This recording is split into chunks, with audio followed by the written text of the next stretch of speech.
Hello everybody, I'm Stu, welcome back to the channel.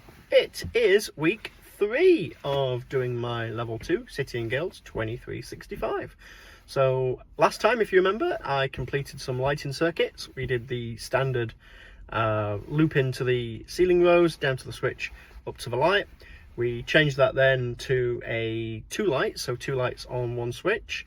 Then I started what would be, I suppose, the next bit, where that is 2 switches. So 2 switches loop through and then down to each switch.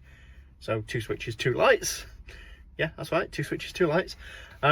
This week I'm going to finish that off hopefully and then move on to the next lighting circuit. It's currently 10 to 6. I'm parked outside the centre. I will let you know how it goes. So for me it'll be a few hours, for you it'll just be a few seconds. Yup, that's right. This week I'm back on with my lighting rig, stripping out the loop-through pendant wiring from last week and reconfiguring it for loop-through switch. This tends to be the more modern way of wiring lighting circuits, often found in new builds, as there is now a neutral in the switch itself, rather than just up at the pendant, so therefore ideal for smart switches and touchscreens. I had a little bit more constructive feedback this week. Leave longer leads behind the switches. Again, sorry. So when I stripped it all back for rewiring, I was sure to take the leads around 40mm past the furthest edge of the back box. It's a problem I've always had. I don't cut the wires within a millimetre of their life, like you get in council houses, but I always do tend to leave them a little bit shorter than necessary. But with the wires now a bit longer, this ensured that the switches dangled out of the back boxes enough for the assessor to have a good nosy around without having to take a screwdriver to it. He was pleased. I was pleased. Initial inspection and testing was the lesson this week. Once I'd completed my rig, the assessor, who knows I'm not new to this industry, started asking me more in-depth questions such as minimum allowed readings for insulation testing, trip times, that sort of thing. 1 megohm, by the way, is the minimum before you would consider further investigation.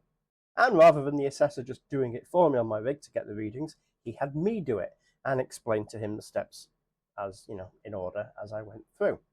So, in order, the dead testing for a new lighting circuit, or indeed any new circuit really, null the test leads first, link out the line and earth, which is R1 and R2, where the supply enters the rig.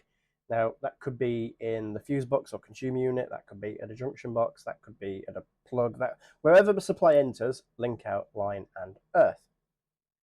Once linked out, perform continuity tests from line to CPC, or earth, at various points on the rig, and you make a note of all the readings, particularly what should be the highest reading at the furthest point in the circuit. This will be what's known as R1 plus R2. Doing this also proves polarity, as only the line should be switched and part of the loop. So if you're testing polarity and your readings don't change, then maybe you've got a line and neutral crossed over somewhere, or maybe you've got another fault. Once continuity and polarity tests are done, remove the link, and then you can perform what's called an insulation resistance test at 500 volts. Why 500 volts? Well, it's a new installation with no lights or USB sockets or anything in circuit that might not like 500 volts. If you were testing an existing installation and it had, say, a USB socket, or you had lights that you couldn't remove, then you would test at 250 volts. But because this is new and in a rig, 500 volts is the way to go. In order to carry out this test, first, you prove that the unit works by linking the leads together again and then running the insulation resistance test. Don't hold the clips at the time. You should get a reading of 0 megohms. That proves that there's a dead short circuit because you've linked the clips together, and also confirms that the unit is working properly. Next, you test the 3 combinations of wires. So line plus neutral, line plus CPC or earth, and neutral plus CPC or earth.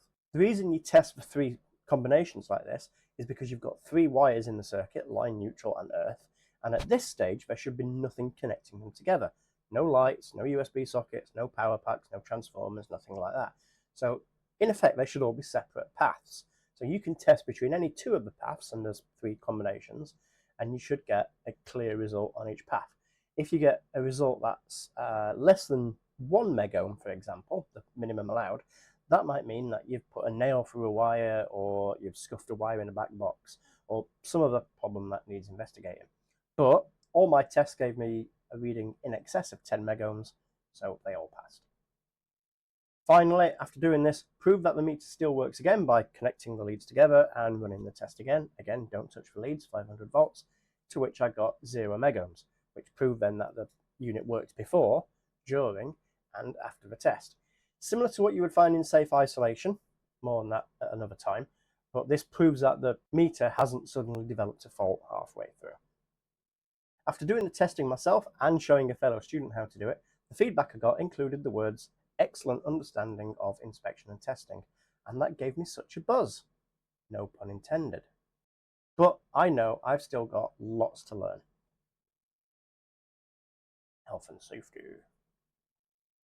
Speaking of learning, massively important to any industry, but especially in the electrical sector, we were in the classroom going over tool safety, risks on site, and watching some semi-gruesome demo videos on what can go wrong with power tools and when body parts get in the way. We watched a case study over a chap who was using an angle grinder when the blade broke and flew straight into his face.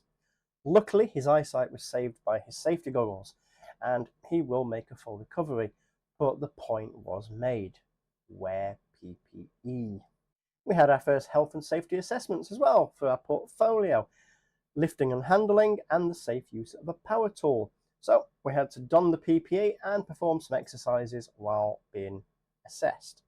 And by exercises, I don't mean star jumps, I mean lifting and carrying boxes and safely drilling holes in different materials.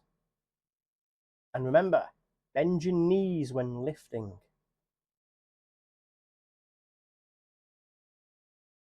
And that was it. Another 3 hours over in a blink. Next time, I get to tear down my rig again as we move on to the next set of exercises. Two-way switching, something which can catch a lot of people out. So very much looking forward to that. Remember, everyone has their own speed and learning ability. Our group is moving through the practicals at different paces. So unless it's a group exercise like the health and safety assessment, I'll only be reporting on my own personal progress here. Don't take what I'm saying as a suggested plan for completion, nor a suggested timetable. I've done this before, so I think I have a slight advantage. But then there'll be people out there going through it at an even faster pace. Every learning journey is unique, from people just starting out in the industry to seasoned professionals who are updating and renewing their certs.